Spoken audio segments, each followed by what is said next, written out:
Hello and welcome back to Game of Trades, your #1 channel for videos on the stock market and cryptocurrencies. We've reached a whole new level of bearish sentiment on the market right now if we look at the put call premium, meaning the premium that traders are actually paying for puts relative to call options. It spiked to 3. Usually this is a ratio that trades between around 0.3 and 1. Right? This is data sourced from OCC, the Options Clearing Corporation, and it goes back to 2000 here, and you can see we've had a few spikes throughout history, one of them being at the bottom of the 2001 to 2002 bear market right here. That was one spike.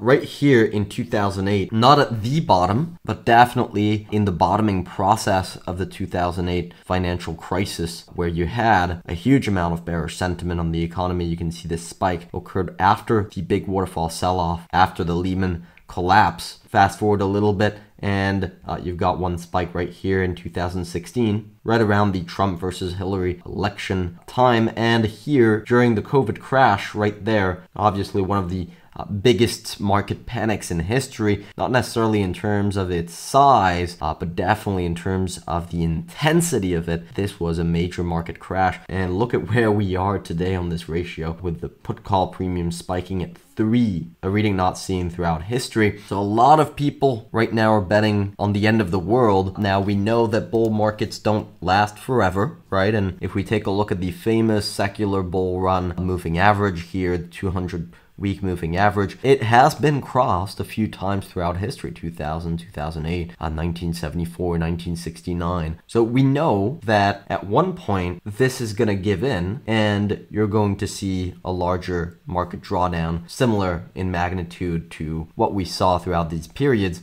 And a lot of people argue, if I show you this chart right here, of the number of central banks that are currently in a hiking cycle, hiking interest rates, you can see we're at record numbers here with 80% of central banks tightening. That is a crazy number. And obviously this is what's causing a big part of the market panic. It's what has caused essentially the move down in the market, as central banks around the world have been tightening, right? The discount rate has been rising, meaning it's more attractive to keep your money in cash. And so valuations, stock market valuations have gone down as a result. Now, is this the new norm? Because you can see here between, let's say, around 2010 to 2020, we've basically been in a very easy monetary environment where debt has exploded, right? Especially public debt, it has absolutely exploded. This has been a period with monetary policy experimentation like quantitative easing, right? The buying of financial assets, the buying of bonds to keep rates artificially low, right? Trillions of dollars being added to the Federal Reserve's balance sheet, trillions of dollars being injected into the economy via stimulus. That was the theme throughout the last 10 years. And obviously that was pretty good for the market. So are we in a new environment where we shouldn't even think that it's possible, that it's within this world that we see a Fed pivot? Now we know a Fed pivot today. If the Fed pivots overnight, you're going to see the market melt up. You're going to see a massive rally back to the all-time highs, potentially going much past the all-time high very quickly. But a lot of people right now in the media, on Twitter, on YouTube are saying this world is behind us. You're never going to see central banks in a dovish monetary policy ever again. You're never going to see them stop hiking. You're going to see this blue line pretty much stay high for a long period of time. That's exactly what we're going to be discussing in this video. Whether we really are in a new paradigm of central bank hiking, of tightening of money, and that you're really going to see just more and more of what we've seen throughout 2022, and that is an unwinding of the asset bubble essentially that we've had throughout the last 10-15 years since 2009 here, this massive bull run. You're going to see that get retraced, or at least a big part. That's a question we're going to be trying to answer in this video. By the way, if you enjoyed this episode, don't forget to smash that like button as hard as you possibly can. It really helps push out our videos to new people, to new investors, and hopefully helps more people be informed on the market. So it is really appreciated, and subscribe to the channel if you haven't already. Now, before we dive into this, I just want to say that this is our 2-year anniversary at gameoftrades.net. It might not sound like much, but in our eyes, it's a huge milestone. We're so grateful to be here engaging in the community and hopefully build something a lot bigger than ourselves. And hopefully this is only just the beginning. So we are doing a 20% discount on the service just before the launch of our brand new website that we've been working on tirelessly over the past few months to really try and incorporate everything that will be the most helpful to you guys to build really the ideal service to help individual investors. So if you're excited about that, if you want to try out our service and you want to get a deal doing so, there is still a 20% discount on gameoftrades.net. Now, getting back to the core point of the video, I want to first show you a tweet here that we posted on November of 2021 right here. And the thread was called "The Fed Will Tighten Monetary Policy in 2022 and it's going to trigger major risk-off moves across the financial market." And so basically the point of the tweet was they have two options in face of the inflation that we had back then.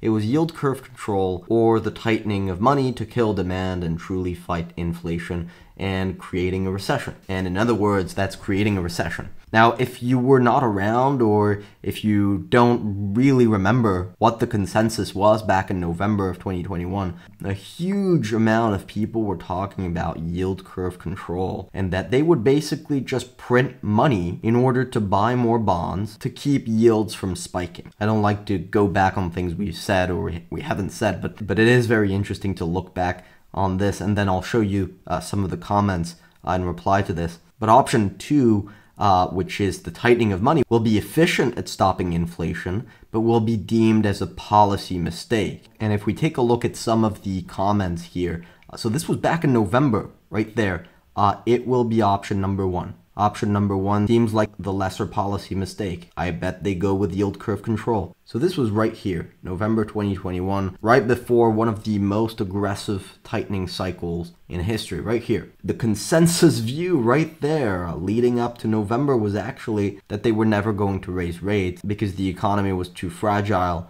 to raise rates and that it would be a policy mistake to raise rates. And today, October of 2022, and we've made similar threads on this on Twitter, but today the consensus view is that central banks cannot stop tightening. They have to continue tightening, and that this is really the new norm. You're never going to see an environment again where central banks are loosening monetary policy because there's just too much money in the system. And so the decade of easy money is going to turn into a decade of tight money. The pendulum of investor psychology always swings from one extreme to another. And it usually takes a few months for things to really change. And you can see just the dramatic shift in reasoning that we have and in perception of the market that we've had since November until now, right? You look anywhere on Twitter and you see theories about why a Fed pivot is never going to happen. And so with that in mind, let's quickly go through a few examples of why a Fed pivot may actually not be that far around the corner. We first have the UK central bank that started recently a bond buyback program to calm the markets. If that doesn't sound like dovish monetary policy, I don't know what is. South Korea recently pivoted on monetary policy with clear dovish hints after delivering a big interest rate hike. So they're starting to think about flipping on monetary policy in South Korea. If you don't remember the beginning of the tightening cycle, back in 2021, South Korea was actually one of the first nations to begin tightening. And so right now, they're leading the pack once again with a dovish talk before most other central banks. Australia's central bank also was recently interpreted as being pretty dovish. They did a quarter-point hike, which came below expectations. Clearly, their actions are being interpreted as being dovish. India's central bank's recent comments have also been interpreted as being dovish. So you've got countries around the world that are starting to say,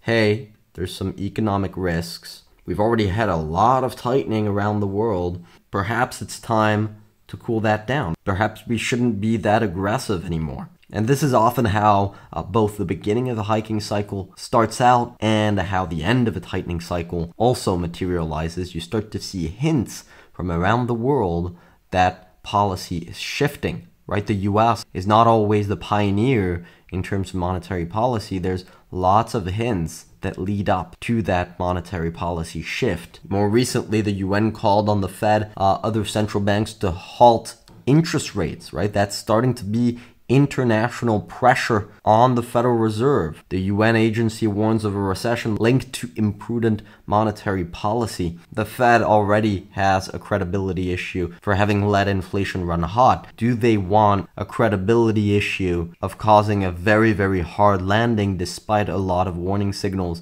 I don't think they do. And for the cherry on top, you've got the Treasury Secretary Yellen that worries over loss of adequate liquidity in treasuries. If that's not a dovish remark, again, I don't know what is.